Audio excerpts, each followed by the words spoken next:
की बारामतीमध्ये 7व्या फेरी अखेर म्हणजे मगाशी आपण 5 फेरी बद्दल बोललो होतो. पण आता 6व्या फेरी अखेर सुनेत्रा पवार या 52,452 मतांनी आघाडीवर आहेत. त्यामुळे सुनेत्रा पवारांबाबत सांगायचं झालं तर यंदाच्या या घडीची म्हणजे 10 होऊन गेलेत आणि 10:15 वाजताची अपडेट अशी आहे, की 52,000 मतांनी सुनेत्रा पवार या आघाडीवर आहेत. त्यामुळे बारामती पोटनिवडणूक ही जरी सुनेत्रा पवार जिंकणार असल्या अशी चर्चा असली, तरी त्यांच्या मताधिक्यावर त्यांचं मताधिक्य किती असेल याकडे खरं तर सबंध राज्याचं लक्ष लागलंय.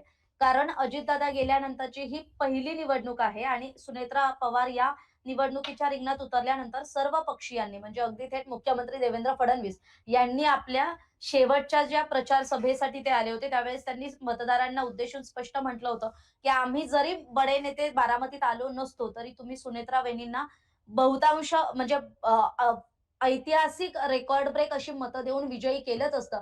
पण अजितदादांप्रती असणारी त्यांची जी मैत्री होती, अजितदादांना गमावल्याचं जे दुःख होतं, ते खरं तर सर्व पक्षीयांनी त्या प्रचार सभेतून मांडलं आणि त्यानंतर सहानुभूतीची लाट जी होती आणि ज्याला खरं तर महाविकास आघाडीच्या पक्षांनी सुद्धा एक प्रकारे ही निवडणूक बिनविरोध करण्यासाठी प्रयत्न केले.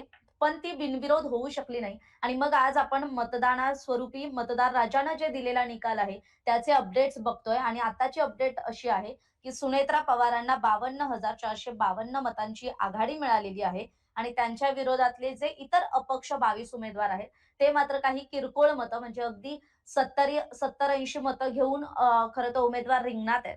शिकूया AI ची क्रांती. चला करूया MSCIT.